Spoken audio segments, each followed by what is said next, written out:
মানুষের সাথে খারাপ আচরণ না করার জন্য। দুইটা হাত দিছে, এই হাত দিয়ে ভালো কাজ করার জন্য। দুইটা পা দিছে, নিজে সৎ কাজের দিকে যাব, অন্যকে অসৎ কাজ থেকে বিরত রাখবো। এরপরেও আমি বান্দা কতটা বেঈমান, আল্লাহ তাআলার এত নিয়ামত পাওয়ার পরে আমি আল্লাহর দুনিয়া গিয়া দুনিয়ার পিছনে দৌড়াইতেছি, ঠিক না? এমন দুনিয়ার পিছনে দৌড়াইতেছি যেই দুনিয়ার আমার আপনি এত বড় বড় অট্টালিকা বানাই, ফাউন্ডেশনটাকে মজবুত করার জন্য 2 তলা 5 তলা ফাউন্ডেশন দিয়ে মজবুত করি।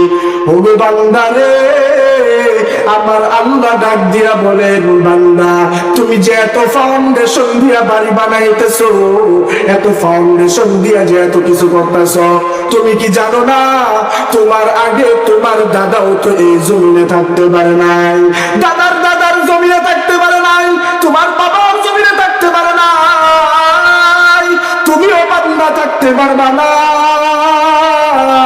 তুমি বান্দা যেই জমিনের উপরে এত অহংকার নিয়া এত গাম্ভীর্যতা দিয়ে হাঁটতেছো, তুমি কি জানো নি তোমার মৃত্যুর পরে এই মাটির যখন দিন আসবে, তুমি যখন কবরে চলে যাবা, এই মাটি তোমার সাথে ওই ব্যবহারটাই করবে যেই ব্যবহারটা তুমি মাটির সাথে করতেছো। এই যে অহংকার নিয়ে আমি আর আপনি চলি, এই অহংকারের বিচার হবে কি হবে না? এই বিচার হওয়ার নয় এমনটা ভাবা যাবে না। এই বিচার হবে এই মাটির উপরে যেই অহংকার নিয়ে তুমি হাঁটতেছো। তোমার কি মনে আছে আজ নয় কাল তোমার যে চোখটা বন্ধ হয়ে যাবে, তুমি যে দুনিয়া থেকে চলে যাবা, ওই কঠিন কবরে তুমিও যে চলে যাবা, ওই কঠিন কবরে তো তোমার অহংকার করার মতো কেউ থাকবে না। তোমার বাবা নাই, তোমার দাদা নাই, তোমার আত্মীয় স্বজন নাই।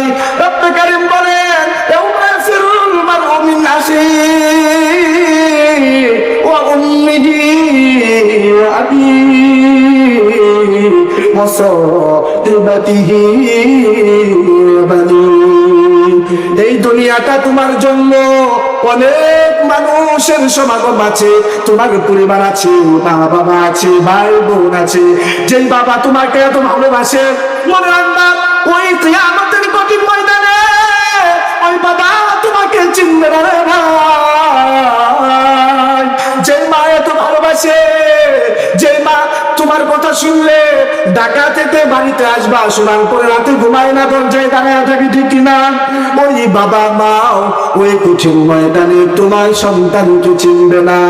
কঠিন ময়দানে তোমার বাবা তোমার পরিচয় দিবে না, তোমার মা তোমার পরিচয় দিবে না, ভাই ভাইয়ের পরিচয় দিবে না। ওই কঠিন ময়দানে, ওই কঠিন কবরে তোমার শুধুমাত্র তোমার পরিচয় থাকবে, তোমার আমল নামা। সেই জন্য দুনিয়ার জমিনে থাকা অবস্থায়, দুনিয়াতে থাকাকালীন তোমার আমল নামাটা তোমার গুছাইয়া নিয়ে যেতে হবে, ঠিক না? আমল ছাড়া কবরে যাওয়ার কোন সুযোগ নাই। যার আমল নাই তার কিছুই নাই, যার আমল নাই তার কিছুই নাই। فأما من أوتي كتابه بيمينه وأما من أوتي كتابه بشماله فيقول هاؤم اقرءوا كتابيه فيقول يا ليتني لم أوت كتابيه। তোমার আমল নামা তোমার হাতেই দেওয়া হবে, তোমার আমল নামা অন্য কারো হাতে দেওয়া হবে না। তুমি যা করছো, ছোট্ট থেকে ছোট্ট, জাররা থেকে জাররা, গোপনে হোক প্রকাশ্যে হোক, فمن يعمل مثقال ذرة خيرا يره ومن يعمل مثقال ذرة شرا يره। ছোট থেকে ছোট, জাররা থেকে জাররা, যে পরিমাণ গুনাহ তুমি করছো ওই গুনাহের লিপিবদ্ধ ওই কিতাবে পড়া হয়েছে, এবং যে পরিমাণ আমল তুমি করছো ওই পরিমাণ আমলও তোমার কিতাবের মধ্যে লেখা হয়েছে। সেই জন্য কবরে যাওয়ার আগে নিজের আমল নামা গোছানোর দরকার আছে না নাই? জোরে বলেন না, কেন আছে না নাই? সেই জন্য এই মাহফিল গুলো থেকে শুধু মাহফিলে আসলাম বয়ান শুনলে হবে না। আগামীকালকে সকাল থেকে আপনাকে এক একজন বক্তার এক একটা কথা আমলে নিতে হবে। এক বক্তার সব আমল নেওয়া সম্ভব না। এক বক্তার একটা কথা, 3 জন বক্তা বয়ান করছে, আরো 4 জন আমার আগে আরো 4 জন পড়ছে। 4 জন বক্তার যদি 4টা কথা আপনার ভালো লাগে, ওই 4টা কথা আগামীকালকে ফজর থেকে আমলে নিতে হবে। ঠিক আছে তো ইনশাআল্লাহ? এবং সৎ আমল করতে হবে।